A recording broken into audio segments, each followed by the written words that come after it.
Hola. Bienvenidos a mi canal. El tema del cual hablaré hoy se encuentra muy relacionado con el nuevo orden mundial y trata de una especie extraterrestre, de seres con una inteligencia y tecnología mayor a la nuestra. Según el autor de la teoría, porque hay varias o mejor muchas, el nombre más común que se les da son los Anunnakis. Lo primero que haré es un resumen de la información que encontré de estos seres según todas las teorías que pude incluir. Luego realizaré mis comentarios al respecto. Comencemos. La teoría más difundida es de un señor llamado Zecharia Sitchin y el resumen de su historia es: hace 3.900 millones de años, un planeta errante fue atrapado por la gravedad del Sol. Este nuevo planeta en el sistema solar se denomina como Nibiru. En aquella época el planeta Tierra no existía y donde se encuentra el cinturón de asteroides, entre Marte y Júpiter se hallaba un planeta rocoso. Nibiru colisionó con este planeta rocoso y de sus restos se formó la Tierra y el cinturón de asteroides. Nibiru también robó un satélite de alguno de los planetas interiores y lo arrojó más allá de Neptuno, hoy lo conocemos como el planeta enano Plutón. Nibiru quedó orbitando el Sol con una órbita muy elíptica, parecida a la de un cometa, su duración 3.600 años terrestres. Nibiru es un planeta del tamaño de Júpiter, capaz de mantener una temperatura propicia para la vida por sí mismo, guardando el calor de su núcleo. En Nibiru, al igual que en la Tierra, se desarrolló la vida, con características muy similares, incluyendo su biodiversidad. Pero la evolución allí desarrolló seres inteligentes antes que nosotros, según comentarios dentro de la teoría, se puede presumir que unos 40 millones de años antes. Estos seres inteligentes son los Anunnakis, es una especie humanoide, que comparte características con nosotros como por ejemplo: son mamíferos, sus hembras tienen glándulas mamarias que producen leche para alimentar en las primeras etapas de vida a sus crías. Son vivíparos, sus crías se desarrollan dentro del cuerpo de la hembra y nacen ya formados, coincidentemente también en 9 meses igual que nosotros. Los órganos reproductivos tanto de machos como de hembras son compatibles con los nuestros. Su estatura varía entre los 2,5 metros a los 5 metros. Hay representaciones sumerias de los Anunnakis con 6 dedos en las manos y pies. Sus cráneos son dolicocéfalos, ojos grandes y rasgados, cara delgada. Poseen 23 pares de cromosomas. La vida media de los Anunnakis es de varios cientos de miles de años. En cuanto a su base emocional, es muy parecida a la nuestra, sienten temor, empatía, cariño, miedo, vergüenza, codicia, líbido, e incluso poseen rituales de cortejo similares a los nuestros. Duermen, por lo que deben tener ritmos circadianos. Los Anunnakis en Nibiru conformaban una nación planetaria. Su forma de gobierno es la monarquía hereditaria, igual a como funcionó aquí hasta hace unas pocas décadas. Respiran oxígeno y la composición de todo lo que está vivo también es en base al carbono. Necesitan el agua tanto como nosotros y los compuestos nutricionales requeridos para su metabolismo pueden ser suplidos con los recursos biológicos con los que contamos en la Tierra. Hace 445.000 años, en Nibiru por un proceso que no se especifica la atmósfera se deterioraba, permitiendo el paso de los rayos cósmicos, que al igual que a nosotros, a ellos les hace daño a tal punto que se vio amenazada su supervivencia. Sus científicos determinaron que los compuestos que se encargaban de protegerlos en su atmósfera, eran proveídos por sus volcanes, los cuales habían mermado su actividad. Esos científicos también determinaron que para solucionar el problema podían pulverizar oro y esparcirlo como una capa sobre su atmósfera y esto detendría la degradación de la misma. Pero tenían un problema, en su planeta no había suficiente oro para realizar este proceso. Por estudios de astronomía que ya habían realizado sabían que en el cinturón de asteroides encontrarían oro, así que iniciaron una campaña espacial para lograr extraer este mineral de los asteroides y llevarlo a su planeta. Ellos en aquella época debían contar con una tecnología parecida a la que hoy tenemos nosotros, motivo por el que debieron esperar a que Nibiru se acercara en su órbita al Sol, para poder realizar el viaje de exploración al cinturón de asteroides. Partieron las naves hacia los asteroides, pero se encontraron con una muy alta densidad de estos, imposibilitándoles maniobrar, así que todas las naves y sus tripulantes fueron destruidos. Al ver la imposibilidad de extraer el oro de los asteroides, intentaron con su tecnología reactivar los volcanes, pero no tuvieron suerte. Entonces buscaron otro lugar para obtener oro, deduciendo que como los asteroides y el planeta Tierra habían sido parte del mismo cuerpo celeste, en nuestro planeta también deberían encontrar oro. El problema de llegar aquí radicaba en que tendrían que atravesar el cinturón de asteroides con el riesgo que esto significaba. Un héroe surgió y decidió arriesgarse. Se embarcó solo en su nave y pese a que su paso por el cinturón de asteroides solo se puede calificar como un milagro, logró llegar a nuestro planeta. Aquí encontró que el aire era respirable, el agua era bebible y las plantas eran comestibles. Luego se dispuso a localizar oro y lo encontró disuelto en el agua del mar. Comunicó sus hallazgos a Nibiru, de donde le enviaron 50 Anunnakis para ayudarlo en la recolección y transporte del oro. Cuando Nibiru se aproximó a la Tierra, quisieron realizar el primer embarque de oro, pero la cantidad era muy pequeña, así que tuvieron que esperar 3600 años a que diera una órbita completa. En esta segunda aproximación sí lograron realizar el embarque del primer cargamento de oro. De nuevo debieron atravesar el cinturón de asteroides, pero para esta ocasión ya habían desarrollado tecnología para evitarlos. Los científicos en Nibiru pulverizaron el oro y lo esparcieron por la atmósfera. El oro mostró funcionar pero no tenían la cantidad necesaria, requerían un volumen tremendamente mayor. Los Anunnakis decidieron enviar una flota de naves con muchos individuos para multiplicar significativamente la recolección de oro. En la segunda ola exploratoria encontraron oro en vetas en Sumeria, más fácil de extraer y en mayor cantidad, por ello los Anunnakis se asentaron en aquella región. Cada vez que ellos traían una nave a la Tierra, para realizar la entrada a nuestra atmósfera, previamente realizaban varias órbitas alrededor de nuestro planeta, con la finalidad de frenar la nave lo suficiente para poder maniobrar el descenso y no estrellarse. Los Anunnakis desarrollaron una labor de minería en la zona de Sumeria, los astronautas que enviaron trabajaron en las minas por miles de años. Pero las condiciones laborales eran muy precarias, motivo por el cual se levantó una revolución y decidieron parar la extracción. El planeta Nibiru seguía necesitando grandes cantidades de oro y la única fuente con la que contaban era la extracción que se realizaba en la Tierra. Un científico Anunnaki planteó una solución: modificar genéticamente a unos primates terrestres y entrenarlos para que realizaran la labor de mineros. Pero parece que la modificación genética era una ciencia incipiente en aquel momento. Se tomaron a los neandertales o a los Homo erectus, hace unos 200.000 años para modificarlos genéticamente. Las primeras versiones no funcionaron, supongo que mientras desarrollaban las técnicas correctas. La modificación de estos primates se realizó agregando piezas de ADN Anunnaki, dándonos conciencia, moral e inteligencia. Cuando contaron con un prototipo funcional, reemplazaron a los mineros Anunnakis por estos híbridos. Al encontrar que funcionaban decidieron capacitarlos para realizar todas las labores dentro de los asentamientos alienígenas. Consecuencia de la manipulación genética es que la primera civilización humana apareciera en Sumeria. A los Anunnaki, la idea de que nosotros realizáramos todo el trabajo les gustó, así que se proclamaron nuestros dioses, para obtener adoración de parte nuestra. Para este momento ya se había olvidado la extracción del oro, para enviar a Nibiru. No logré encontrar el motivo, pudo ser porque ya se solucionó el problema de su atmósfera o en definitiva no funcionó. Todos estos hechos ocurrieron acompañados de todos los conflictos típicos de las monarquías autoritarias, mostrando que los Anunnaki, más allá de ser una especie muy adelantada, respondían al instinto igual que nosotros lo hacemos. Pero Zacarías, ¿cómo obtuvo esta información? Él realizó la traducción de múltiples tablillas escritas en sumerio, el primer lenguaje con escritura conocido, el cual se denomina Cuneigheme.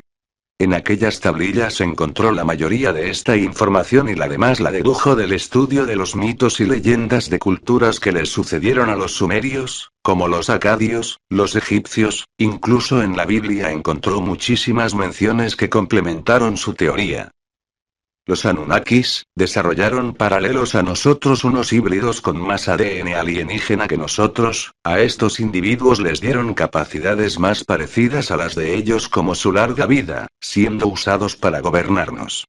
Estos híbridos conservaban algunas características de los Anunnakis, que los identificaba, como la cabeza dolicocéfala, los cuellos delgados y ojos rasgados.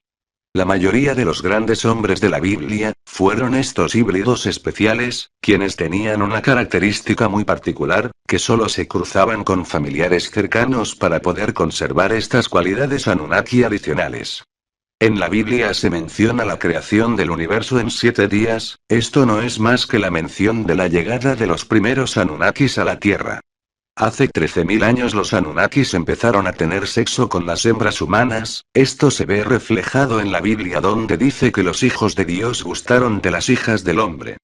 Hace 12.000 años, en una aproximación de Nibiru a la Tierra, la influencia gravitacional de los dos planetas causó un deshielo en los polos de la Tierra, lo que causó una inundación global. Un sector de los Anunnakis, conociendo la catástrofe que se nos avecinaba, aprovecharon para destruirnos con esta inundación, pero otro grupo de Anunnakis confabularon para que unos pocos de nosotros sobreviviéramos. Noé era uno de estos híbridos especiales, a quien se le informó de la catástrofe y se le ayudó a construir una embarcación que contuviera plantas, animales y algunas personas, para que una vez retrocedieran las aguas, se pudiesen asentar de nuevo. Este hecho quedó plasmado en la Biblia como el diluvio universal. Posterior al diluvio, los Anunnakis nos enseñaron la agricultura, para lo que importaron de Nibiru granos y con manipulación genética nos dieron los animales de labranza. En el año 2024 dos facciones Anunnaki peleaban una guerra en Sumeria. Dentro del conflicto estallaron 7 bombas atómicas, destruyendo entre otras ciudades la de Sodoma y la de Gomorra. Esta guerra entre ellos diezmó a los sumerios hasta hacer que desapareciera la civilización completa.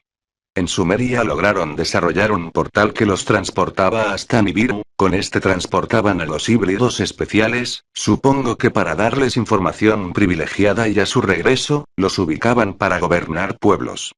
Este hecho se ve en la Biblia con los ascendidos al cielo, que luego retornaban para brindarnos su sabiduría.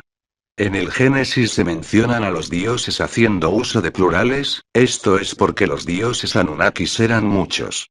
De la mención en la Biblia de la marca que Dios le hizo a Caín para que nadie atentara contra él, se presume que los Anunnakis tenían cuernos en la frente.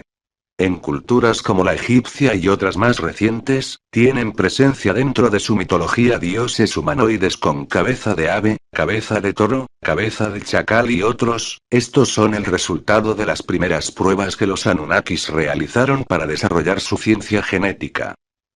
Dentro del proceso del transporte del oro a Nibiru, los Anunnakis montaron una base de paso en Marte. Según Zacarías, la cara que se vio en Marte en 1976, es el rostro de un Anunnaki esculpido sobre su tumba, y cerca de ella se encuentra la base que se menciona. Encontré otros autores que modifican un poco esta teoría. Dentro de los cambios encontré: los Anunnakis desarrollaron el conocimiento para el viaje interdimensional, se encuentran en otra dimensión desde entonces. Tienen la capacidad para manipular mentalmente a seres inferiores como a nosotros.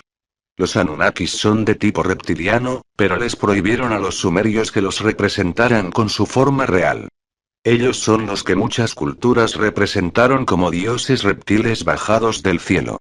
Tienen el poder de ser metamórficos, cambian de su forma reptil a una humana para confundirse entre nosotros y así poder gobernarnos desde la sombra. Los Anunnakis nos enseñaron la numerología y la astrología.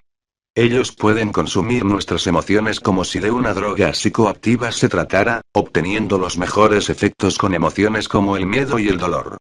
Esto hizo que ellos se quedaran a controlarnos para obtener una fuente constante a la droga.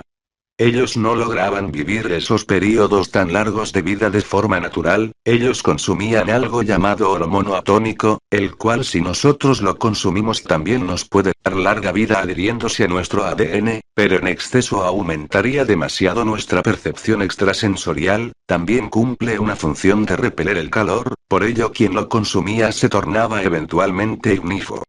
El sumerio fue un lenguaje creado por los Anunnakis directamente para nosotros, donde incluyeron dentro de su fonética sonidos que activaban poderes psíquicos y que lograban curarnos. Esta lengua es la madre de todos los idiomas del mundo.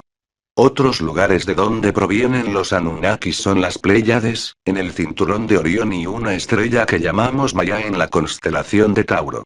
El Yahvé de la Biblia fue en realidad un Anunnaki que realizó un pacto con los judíos, por ello la élite mundial que nos gobierna es judía. Las pirámides egipcias fueron construcciones Anunnakis para cumplir la función de faros para las naves espaciales. Este es el resumen de la información que logré obtener acerca de esta especie de seres extraterrestres. Ahora quiero compartir mi opinión propia y personal al respecto. Pero que se harta de mentiras, pendejadas, boludeces y tonterías. Estas teorías no se sostienen ni con puntillas al techo. Empecemos con Nibiru, un planeta que el Sol atrapó gravitacionalmente, del tamaño de Júpiter, pero obviamente no podía ser gaseoso como Júpiter, debía ser rocoso como la Tierra para poder albergar vida en su superficie. Pero la gravedad de este planeta sería algo como 7 veces la de la Tierra. De desarrollarse la vida en un lugar con tanta gravedad, los animales terrestres serían muy pequeños, los Anunnakis deberían medir 30 centímetros a lo sumo. A menos que no se desarrollaran en la Tierra sino en el mar, esto podría ser congruente con el hecho de que el planeta en más del 99% de su órbita no recibe calor del Sol, por lo que la temperatura necesaria para el desarrollo de la vida, debe provenir de su núcleo y es más fácil que mantuviera una porción de agua caliente, aun cuando sobre la Tierra estuviese todo congelado. Pero los Anunnakis parecerían ballenas o delfines. En la descripción de este video les dejo un enlace a otro video que hice hablando de la imposibilidad de Nibiru. Ahora quiero analizar la probabilidad de que en la Tierra al igual que en Nibiru se desarrollaran mamíferos y aún más sorprendente es que sean compatibles con nosotros. En la Tierra hay unas 4.000 especies de mamíferos, de las cuales 1.700 son roedores y 1.000 son murciélagos. En resumen, hay menos de 20 especies de mamíferos con las que es físicamente posible copular con humanos, pero con ninguna de estas es posible el cruce. Según esta teoría, los Anunnaki nos fabricaron, pudiendo hacerlo acorde a sus necesidades, pero si esto fuese así, porque nuestro aparato reproductor es tan parecido a nuestros antepasados. Para un Anunnaki de 4 metros de altura, su corpulencia sería mayor a la de un caballo y el pene de un equino tiene un diámetro de 7 centímetros erecto. Para una mujer normal tener sexo con un pene tan voluminoso sería experimentar un parto en cada cópula. Según otras teorías, no solo poseemos ADN Anunnaki, además nombran otras 10 especies alienígenas que intervinieron, pero lo curioso es que la mayoría lo hizo a la antigua, o sea, teniendo sexo directamente con humanos. ¿Cómo podría ser posible que seres desarrollados en ambientes tan diversos sean compatibles todos con nosotros? Eso sin mencionar el atractivo sexual. Es verdad que hay una parafilia que tiene que ver con líbido amarrado al sexo con animales, pero me pregunto, para un lagarto con escamas de 4 metros de alto y cuernos en la frente, ¿qué tanto sex appeal encuentra en una hembra humana? Dentro de las historias se dice que ellos duermen, y si lo hacen es porque cuentan con ritmos circadianos. Estos ritmos son cambios biológicos que tenemos todos los seres vivos en este planeta que se sincronizan con lapsos de tiempo, como el cambio entre luz y oscuridad, o el cambio entre calor y frío. En nosotros los humanos estos ritmos han definido que por la noche nos dé sueño, que nuestro metabolismo se acelere en la mañana y otros cambios fisiológicos que están amarrados al día. Pero ¿qué ritmo circadiano pueden tener seres que viven en un planeta que el día dura 1 año y la noche 3.599 años? La mención de edad más corta para un Anunnaki es de 6.840 años terrestres y su lapso de gestación es de 9 meses igual al nuestro. Eso implica que durante la vida de una hembra Anunnaki, en el período en el que fueron salvajes, podían tener 2.000 o hasta 4.000 embarazos.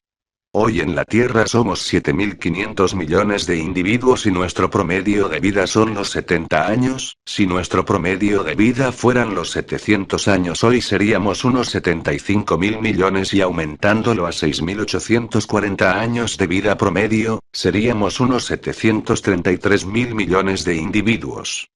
Según estas teorías nosotros llevamos 200.000 años existiendo, los Anunnakis como especie tienen 40 millones de años, entonces ¿cuántos Anunnakis habría?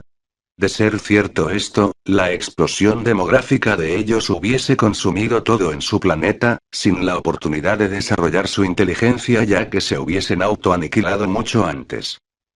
Como prueba, los defensores de estas teorías afirman que el chimpancé tiene 24 pares de cromosomas y nosotros 23, y esto no puede ser posible evolutivamente. A esas personas les quiero decir que hay un helecho que tiene 1.000 millones de años y esa planta posee más de 2.000 cromosomas, incluso un protozoo mucho más viejo con más de 10.000 cromosomas. Si la naturaleza no puede disminuir el número de cromosomas, ¿cómo carajos aparecieron todos los animales que tienen menos de 100 cromosomas? En cuanto al comportamiento de estos alienígenas me encontré unas perlas tremendas. Su forma de gobierno es la monarquía, nosotros llevamos menos de 10.000 años como civilización y ya descubrimos que esa forma de gobierno no funciona. Veníamos de un gobierno determinado por el más fuerte de la manada, al igual que en la mayoría de mamíferos, sumando la superstición y el inicio de la cultura, los más fuertes encontraron que si heredaban la posición a su descendencia, su material genético prevalecería. Luego otros machos que no pertenecían a la monarquía quisieron acceder al poder, así que buscaron el apoyo de la manada, que para esta época ya era del tamaño de ciudades y así nacieron los políticos. Hoy ya demostraron que ni la monarquía, ni la política son buenas opciones de gobierno, básicamente porque en ninguna de las dos se tienen en cuenta la valoración de capacidades de los individuos para guiar. Seguramente en el transcurso de este siglo cambiaremos a otro medio de gobierno, en mi preferencia uno hecho por la razón. Pero lo que me sorprende es que los Anunnakis con 40 millones de años de evolución aún no se hayan enterado de otras formas de gobierno. La llegada de los Anunnakis a la Tierra fue por la necesidad de encontrar oro para reparar la protección de su atmósfera a los rayos cósmicos.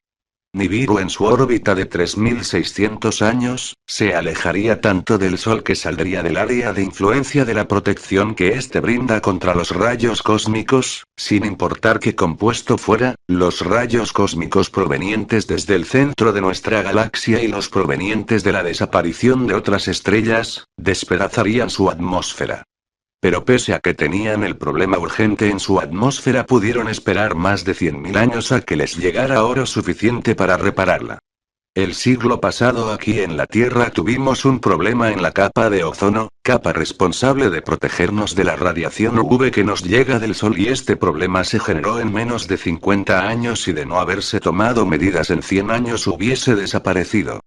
Entonces determinaron que el oro los salvaría, como era de esperarse ellos ya tenían un conocimiento previo sobre los planetas y demás cuerpos celestes del sistema solar y sabían que en el cinturón de asteroides encontrarían oro. Sumando la masa de todos los cuerpos del cinturón de asteroides no lograríamos completar el 5% de la masa de nuestra Luna, y esto se calcula por estimaciones ya que solo podemos ver los 10 cuerpos más grandes, se cree que el tamaño promedio de cada objeto no supera 1 metro. La distancia entre cada objeto es medida como mínimo en los cientos de kilómetros, si te paras en cualquiera de ellos no podrías ver otro, ni aun si supieras dónde mirar. ¿Cómo es posible que ellos y sus naves hubiesen sido destruidos por los asteroides? Y peor aún si sabían que los asteroides los destruirían, ¿por qué no pasaron el cinturón por arriba o por abajo? Llegaron a la Tierra y encontraron oro, embarcaron a 50 Anunnakis para la labor de extracción y comenzaron con el proceso de sacar oro del agua del mar. ¿Pero cuánto oro necesitaban? 1 tonelada, 10 toneladas, 100 toneladas.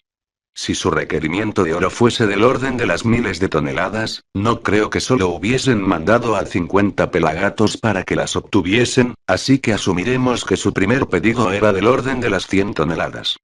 Para extraer 1 gramo de oro del agua de mar, se necesitan procesar 250.000 toneladas de agua y como les tomó 3.600 años enviar el primer embarque, podemos calcular que debieron procesar 19 millones de toneladas de agua cada día, por todos los días en esos 3.600 años. Así que imaginar a los Anunnakis con baldes o cubos recogiendo el agua no funciona. Ellos debieron traer insumos para construir una o varias plantas de tratamiento de agua de dimensiones enormes. Solo en la ciudad de Nueva York, al día se consumen 3,8 millones de toneladas de agua. Los Anunnakis debían procesar 5 veces esa cantidad de agua, también al día, todos los días, por 3600 años. Creo que eficiencia no es una de las características que distingue a esta especie superior. Previo al aterrizaje en la Tierra, las naves Anunnakis debían frenar, realizando varias órbitas alrededor del planeta Tierra. Incluso se menciona de aterrizajes fallidos por no frenar lo suficiente. Mi pregunta aquí es ¿por qué tanto problema para el ingreso a nuestro planeta? Si ellos en Nibiru con 7 veces nuestra gravedad debían experimentar problemas mucho más grandes, y en vista que ellos desarrollaron tecnología espacial allá, venir a una gravedad tan baja debería ser tremendamente fácil, aterrizar como despegar. También me gustaría conocer el método que usaban para frenar orbitando, ya que el método que nosotros conocemos requeriría una gran cantidad de combustible para modificar la trayectoria de la nave según el punto dentro de la órbita en la que se encuentre, combustible que es más fácil usar quemándolo hacia abajo mientras se realiza el descenso. Coronaron el primer embarque de oro a Nibiru, pero vieron que necesitaban una cantidad mucho mayor de oro. Esto habla muy mal de los científicos de Nibiru, 3600 años analizando el problema de su atmósfera y ni siquiera pudieron calcular cuánto oro necesitaban. Regresaron a la Tierra por una cantidad colosal de oro, llegaron muchas naves y muchos Anunnakis, analizaron otras opciones donde extraer oro fuese más rápido y en mayor volumen. Encontraron que bajo la tierra hallarían vetas de oro puro, más fácil de extraer. Entonces los Anunnakis se remangaron las mangas, fabricaron picos y palas y se dispusieron a realizar minería, como nosotros la realizaríamos hace 100 años. ¿Qué pasó con su tecnología? 50 individuos construyeron 5 procesadoras de agua del tamaño del acueducto de Nueva York. En Nibiru no se realiza minería. Debieron llegar cientos, tal vez miles de estos alienígenas y a ninguno se le ocurrió cómo facilitarse la labor minera. Llegó el día en que se alzaron en huelga a los mineros extraterrestres y tenían toda la razón. Imagino que ellos aún no habían inventado los sindicatos. Yo creo que trabajaban casi como esclavos, ya que no se me ocurre con que les pagaban y de hacerlo para que les sirviera el pago por 3600 años lejos de sus familias, amigos y entornos sociales. Aquí también quiero hacer notar que en las historias que investigué se dice que los Anunnakis que trabajaban en las minas, tenían por oficio el ser astronautas. Tienen el problema de obtener oro, pero no tienen quien realice la extracción. ¿Cómo lo resolvieron? Manipulación genética para animales nativos de la Tierra, para darles inteligencia y poderlos entrenar en las labores de minería. ¿Cómo lo resolveríamos nosotros hoy? Robots. Los robots no comen. Los robots se pueden ensamblar en serie y contar con tantos como quieras. Los robots no duermen. Los robots no se entrenan. Los robots no se distraen. Los robots no se aparean. Los robots no se cansan. ¿Por qué carajos una especie alienígena 40 millones de años más avanzada que nosotros, se decidiría por la solución más difícil, ineficiente y volátil? Pero tomar la mala decisión no fue suficiente para ellos, además tenían que hacerlo tremendamente mal. Darnos conciencia y moral solo podía desencadenar en que nosotros también nos rebeláramos, que nos diseñaran para reproducirnos entre nosotros solo podía terminar con nuestra emancipación. Zacarías Sitchin dice haber obtenido toda esta información de la traducción literal de las tablas sumerias. Ahora veamos quién era Zacarías. Él no fue lingüista. Él no fue arqueólogo. Él no fue antropólogo. Para ser precisos, él no tenía formación en ninguna ciencia. Él era escritor. Junto a él hay varios autores que afirman haber realizado traducciones literales de las tablas sumerias. La última persona que escuchó a alguien hablando en sumerio nativo, murió hace más de 3000 años. Eso es más de 2950 años antes de que se creara el primer dispositivo de grabación para audio. ¿Alguien me podría explicar cómo se puede realizar una traducción literal de una lengua muerta? Cuando lengua muerta quiere decir que nadie vivo la aprendió como lengua nativa, y para complicar las cosas estamos hablando de la lengua muerta, más muerta que hay. ¿Cómo podrían conocer el sarcasmo, la alegoría, el doble sentido? ¿Cómo saber cuándo había homofonía o homografía? De seguro ni siquiera sabemos si tenían humor negro, o cómo usaban los vulgarismos. Pero esto no termina con estos cuenteros, también hay los que profesan ser videntes. Les llegan visiones de la época de los sumerios, pero ni siquiera visiones humanas, afirman que las visiones son desde la perspectiva de un humanoide de tipo reptil, gobernando a los sumerios. Gracias a estos visionarios sabemos cosas como que el idioma madre de todas las lenguas de la Tierra es el sumerio, idioma que nos enseñaron los Anunnakis. Aun cuando hoy el sumerio está catalogado como una lengua aislada, no se le ha encontrado relación con las lenguas que surgieron cerca de allí en períodos posteriores. Muchos de los defensores de los Anunnakis, los reptilianos y su vínculo con el nuevo orden mundial, basan toda su creencia en las enormes coincidencias que hay en los relatos sumerios y el Pentateuco, que son los 5 primeros libros sagrados del judaísmo, cristianismo e islamismo. Pero yo no veo las coincidencias, la Biblia como compilado de fábulas, tenía que sacarlas de algún lugar. Es la evolución de la religión y como al realizar la traducción de las tablillas sumerias cada quien tradujo lo que quería leer. Para tomar un ejemplo, la Virgen María del catolicismo, no es más que la adaptación de Isis la diosa egipcia y el hecho de que las dos versiones coincidan en que es madre de Dios, quedó en estado de gestación siendo virgen, ascendió corporalmente a los cielos y que es eterna. No demuestra que sea cierto, simplemente unos hurtaron la mitología de otros y la adaptaron a su contexto religioso. En la descripción del video dejaré un enlace a unos videos que realicé hablando sobre las mentiras de la Biblia, me parece que son buen complemento para este tema. Hay una historia de guerra entre Anunnakis, en la cual Sodoma y Gomorra fueron destruidas por explosiones atómicas. Si ellos contaban con esa tecnología, ¿por qué no la usaron en sus naves espaciales? Ellos debían esperar a que el planeta se acercara a la Tierra para poder viajar a Nibiru. De usar bombas atómicas como impulso para el viaje espacial, podrían recorrer el trayecto en el término de algunos años terrestres. Nosotros no lo hacemos porque hay un tratado firmado entre Estados Unidos y Rusia de no hacer uso de bombas atómicas ni nucleares en el espacio. ¿Será que los Anunnakis también firmaron ese tratado? Para facilitarse el transporte del oro, los Anunnakis construyeron una estación de paso en Marte. Me pregunto yo, siendo que Marte se formó de la misma nebulosa que Tiamat, el planeta de cuyos restos se formó la Tierra, ¿no era presumible pensar que en Marte también haya oro? Con su gravedad menor, sería mucho más fácil la extracción y en vista que construyeron tumbas con un rostro gigante tallado en una montaña marciana, creería que la tecnología la tenían. En nuestro planeta desde la década de los 80 ha surgido un movimiento en defensa de los derechos de los animales, dentro de estos derechos se encuentra el no uso de animales en experimentos de laboratorio. Pese a este movimiento aún se realizan muchos experimentos, especialmente en el área médica ya que en ningún país de Occidente se pueden realizar estas labores directamente sobre humanos de forma legal. Los Anunnakis cuando iniciaron el desarrollo de los híbridos experimentaron en individuos de su propia especie, en algunos casos con consecuencias fisiológicas para estos individuos.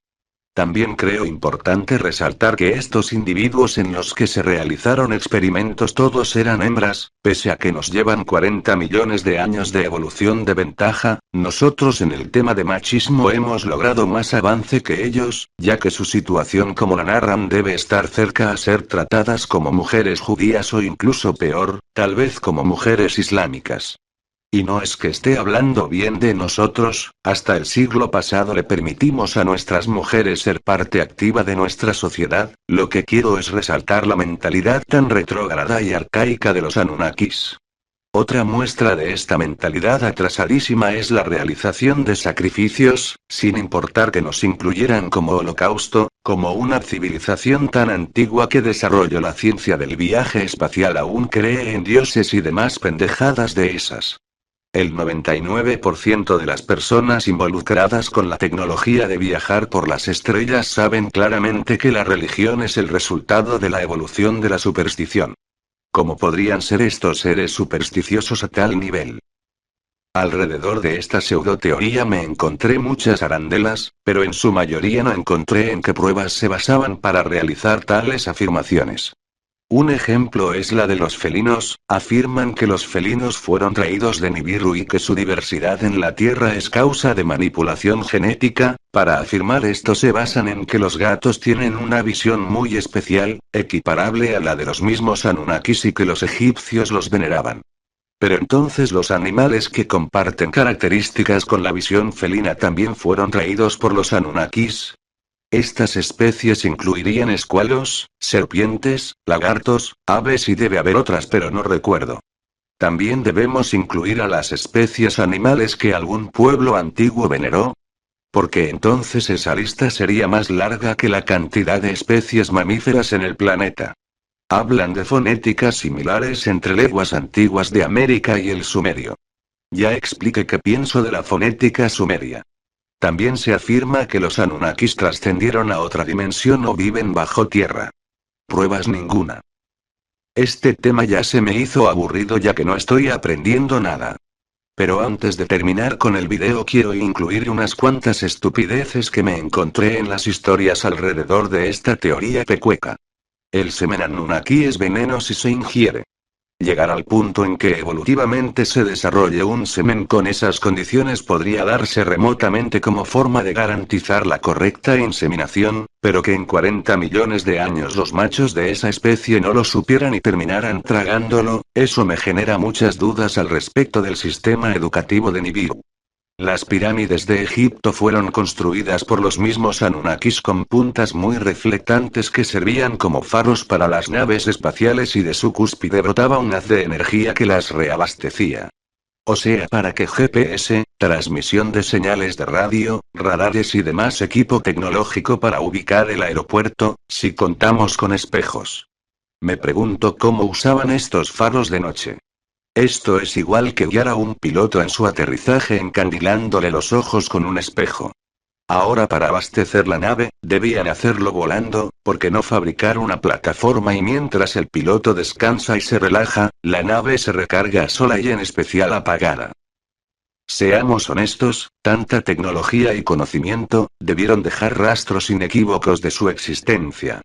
Analicemos los objetos tecnológicos encontrados. Nada, absolutamente nada. Ni un tornillo milimétrico, una aleación, un circuito, lo único que se encuentra son piedras talladas. ¿Acaso sus naves, sus medios de comunicación, sus ondas espaciales eran fabricadas a partir de tallar la piedra?